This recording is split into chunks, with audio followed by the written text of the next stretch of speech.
देखो बच्चों, हमने तुमको कल पढ़ाया था कोणीय संवेग पढ़ाया था। क्या पढ़ाया था? कोणीय संवेग को किससे प्रदर्शित करते हैं? कोणीय संवेग को जे से प्रदर्शित करते हैं और रेखीय संवेग को किससे? पी से प्रदर्शित करते हैं। तो एक बात बताइए कि जो कोणीय संवेग है बच्चों, ठीक ना, कोणीय संवेग, जो कोणीय संवेग है वो आपने किया था जे से प्रदर्शित, और जे बराबर मैंने कोणीय संवेग लाया था कितना? आई ओमेगा। तो जे बराबर लाया था आई ओमेगा। क्या लाया था बच्चों? जे बराबर लाया था मैंने आई ओमेगा। कोणीय संवेग संरक्षण का मतलब हम कैसे पता करें कि कोई भी, मैंने आपको रेखीय संवेग संरक्षण बताया, गतिज ऊर्जा संवेग गतिज ऊर्जा संरक्षण बताया, ऊर्जा संरक्षण का नियम, अभी 12th में आप पढ़ेंगे आवेश संरक्षण का नियम। ठीक उसी प्रकार से हम आपको कोणीय संवेग संरक्षण अगर दिखाना चाहते हैं, आपको याद होगा कि मैंने जब न्यूटन के गति का नियम पढ़ा रहा था, इसका नियम, तो न्यूटन की गति के नियम में मैंने बाह्य बल को 0 कर दिया था। क्या कर दिया था? यानी F को इक्वल टू 0 कर दिया था। F बराबर डेल्टा पी अपन डेल्टा टी पढ़ाया था ना। तो F बराबर डेल्टा पी अपन डेल्टा टी के केस में F का मान जब 0 किया था तो डेल्टा पी अपन डेल्टा टी बराबर 0 हो गया था। तो डेल्टा टी से मल्टीप्लाई कर दिया था तो केवल 0 बच गया, यानी डेल्टा पी बराबर 0। और डेल्टा पी को लिखा था P2 माइनस P1। तो P2 माइनस P1, तो P1 जब उधर गया था तो P2 बराबर कितना हो गया था? P1। जब P2 और P2 दोनों बराबर है, इसका मतलब था कि P बराबर कांस्टेंट। याद है? P बराबर क्या? कांस्टेंट। अर्थात वहां मैंने प्राप्त किया था संवेग संरक्षण का नियम, और यहाँ हम प्राप्त करेंगे, उधर से आओ, वो यहाँ से हम प्राप्त करेंगे कोणीय संवेग संरक्षण का नियम। तो कोणीय संवेग संरक्षण का नियम प्राप्त करना हो तो वहां पे मैंने बल को खत्म किया था, यानी बाह्य बल को 0 किया था। यहाँ पे भी एक बल हमारे पास है, जिस बल को हम जानते हैं, कौन सा? बल आघूर्ण। इसको क्या कहते हैं? टाउ। तो टाउ को प्राप्त करके 0 करेंगे और आसानी से कोणीय संवेग संरक्षण के नियम को हम आपके सामने दिखा रहे हैं कि कैसे आ रहा है। सबसे पहला काम ये करिए कि अगर टाउ पढ़े हैं, टाउ, ठीक ना, तो टाउ बराबर अपने क्या पढ़ा है? F इंटू क्या पढ़ा है? और कुछ पढ़ा है? टाउ बराबर और कुछ आपने पढ़ा है? आई अल्फा पढ़ा है। क्या पढ़ा है? आई और अल्फा। तो हमारे पास आई है, क्या है? हमको चाहिए अल्फा। अल्फा लाने के लिए आप खुद सोचिए, अगर अल्फा यानी कोणीय त्वरण होता है ना, तो वेग परिवर्तन ला दें और समय में अंतराल ला दें तो क्या मिल जाएगा? तो हमको टाउ लाने के लिए, यानी कोणीय संवेग, टाउ माने बलाघूर्ण लाने के लिए हमको क्या करना पड़ेगा? टी से कहीं न कहीं भाग करना पड़ेगा। और इसका मतलब सीधा है कि क्या करना पड़ेगा? अवकलन। किसके सापेक्ष? टी के सापेक्ष। तो आइए हम कर लेते हैं। देखिए, जे बराबर आई ओमेगा, तो हम कहेंगे टी के सापेक्ष। किसके सापेक्ष बच्चों? टी के सापेक्ष अवकलन। टी के सापेक्ष अवकलन करने पर, क्या करने पर बच्चों? अवकलन करने पर। तो टी के सापेक्ष अगर मैं अवकलन करूं, ठीक है, तो जे के बगल में हो जाएगा डीजे। क्या हो जाएगा? बिल्कुल हो जाएगा। डीजे अपन कितना हो जाएगा? अरे 3 अक्षर बढ़ता है, मैं कहीं बताया अवकलन के विषय में। D upon d T respect T के रूप में है, तो डीजे अपान कितना हो गया? DJ upon d t equal to d upon d t of I omega. Clear है? यहाँ पे जड़त्व आघूर्ण कांस्टेंट है, इसको क्या कर लेंगे? बाहर कर लेंगे, तो बन जाएगा डीजे अपान हो जाएगा dt, आई हो गया बाहर, और ये देखिए मिला डी ओमेगा अपन कितना? डी ओमेगा इक्वल टू कितना? आप ओमेगा जानते हैं कि कोणीय क्या है? कोणीय वेग। और समय है तो आपको मैं पढ़ा चुका हूं, चूंकि अल्फा बराबर डी ओमेगा बट्टे कितना? पढ़े कि नहीं पढ़े? ए नितेश पढ़े हो ना, alpha equal to d omega बटा कितना डी टी। तो यहाँ पे आ जाइए बच्चों, तो मैं आपको ये लिख सकता हूँ, देखिएगा डीजे अपन डी टी बराबर आई तो है ना, तो आई अगर है तो आई रहने दीजिए, और आई हो गया अल्फा। क्या हो गया बच्चों? आई अल्फा। चूंकि अल्फा बराबर होता है डी ओमेगा बटा कितना डी टी होता है। क्यों दो बेली होता है ना, तो डी ओमेगा बटे कितना हो गया डी टी, ये अल्फा हो गया। और एक चीज और, मुझे ऐसा लग रहा है कि इस जो भी एक्सरसाइज चल रहे थे, मुझे लग रहा है सबसे बड़ा चैप्टर है कि नहीं है? दृढ़ पिंडों माने दृढ़ पिंडों का घूर्णन आघूर्ण है ना। तो मैं आपको ये चैप्टर में ये भी बता दिया हूं कि आई अल्फा क्या है बच्चों, यही तो है टाउ ना, इसी को तो आई अल्फा कहते हैं, यही तो होता है टाउ। टाउ बराबर कितना अल्फा आई अल्फा, तो जहां आई अल्फा है वहां क्या रख दे टाउ रख दे। तो देखो बच्चों डी जे अपान कितना हो गया डी टी बराबर कितना हो गया टाउ। ये मुझे मिला कि नहीं मिला? एक क्वेश्चन नंबर।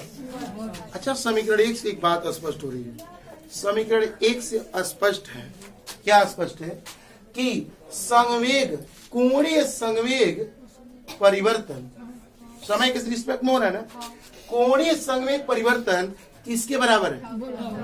बाह्य बल आघूर्ण के बराबर। तो मैं लिख सकता हूं समीकरण 1 से, किससे बच्चों? समीकरण 1 से स्पष्ट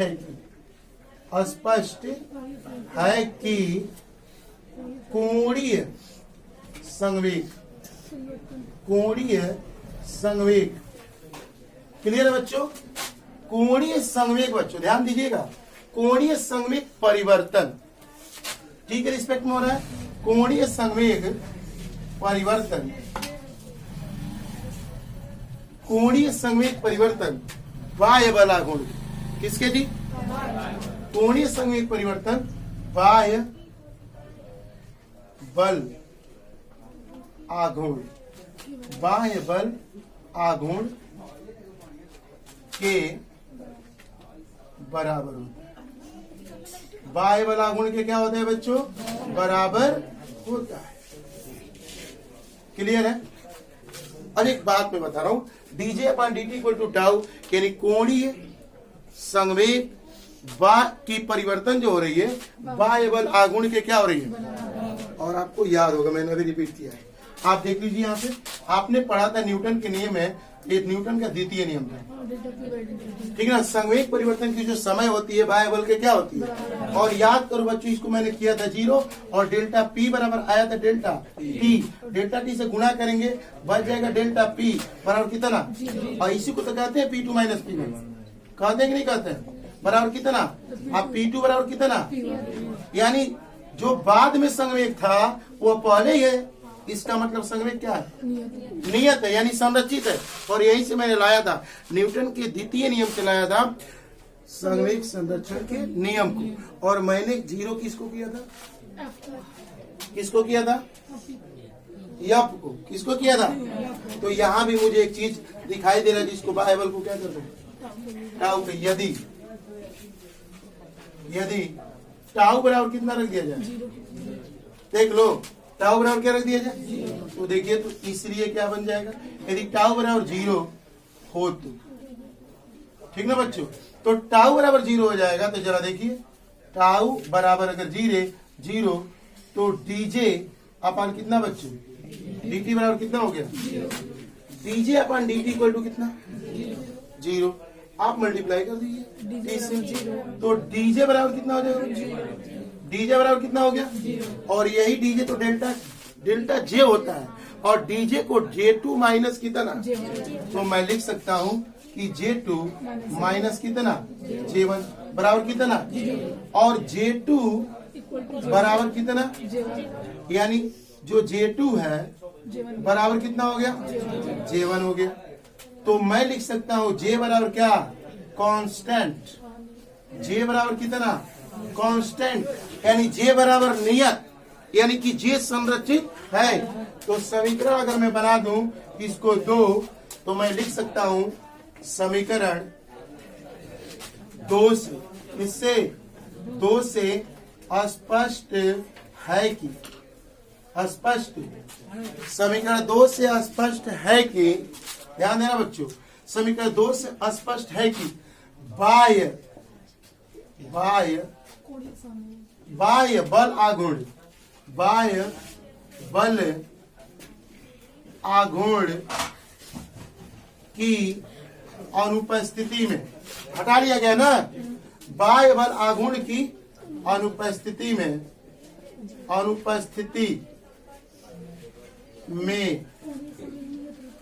कोणीय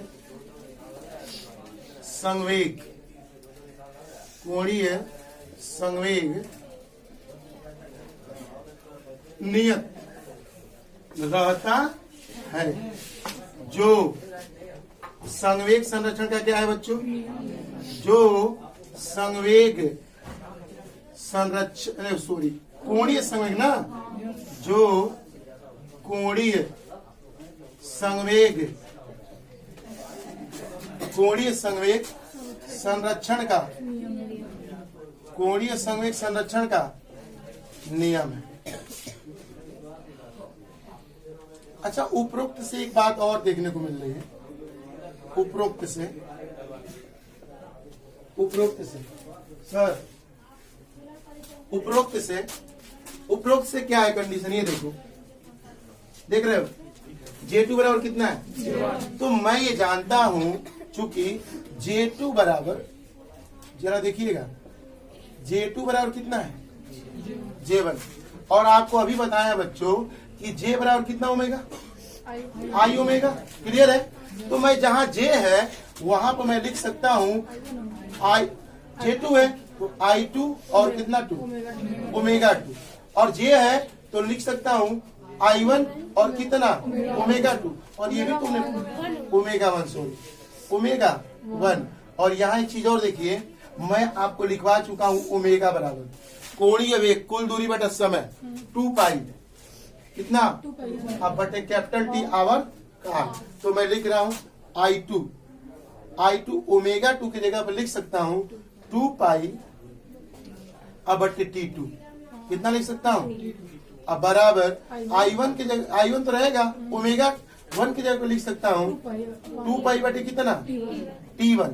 और जरा देखिए 2 पाई से 2 पाई कटेगा, तो बचा कितना I2 अपन कितना T2, और यहाँ बचा I1 अपन कितना I1 अपन कितना T1। एक केस ये बन गया जड़त्व आघूर्ण और आवर्तकाल के बीच, लेकिन मैं ये चाह रहा हूं कि समय एक और हो और जड़त्व आघूर्ण की इधर हो, एक करो, T1 को यहाँ मल्टीप्लाई कर देंगे तो ये हो जाएगा, T1 चला जाएगा ऊपर, यानी लिख सकते हैं T1 अपन नीचे कौन बच गया T2, और यहाँ पे है I1, तो इसको यहाँ पे क्या था I1 है ना, तो अच्छा नहीं, ये I1 को रहने देते हैं, क्यों बच्चों I1 को रहने देते हैं, और I2 कहाँ चला जाएगा नीचे, यानी हो गया कितना I2, यानी मिल गया हमको T1 अपन T2 बराबर I1 अपन कितना I2। समीकरण नंबर कितना हो गया? 3rd हो गया। कोई दिक्कत तो नहीं है इसमें? बोलिए, कोई समस्या है? गुड।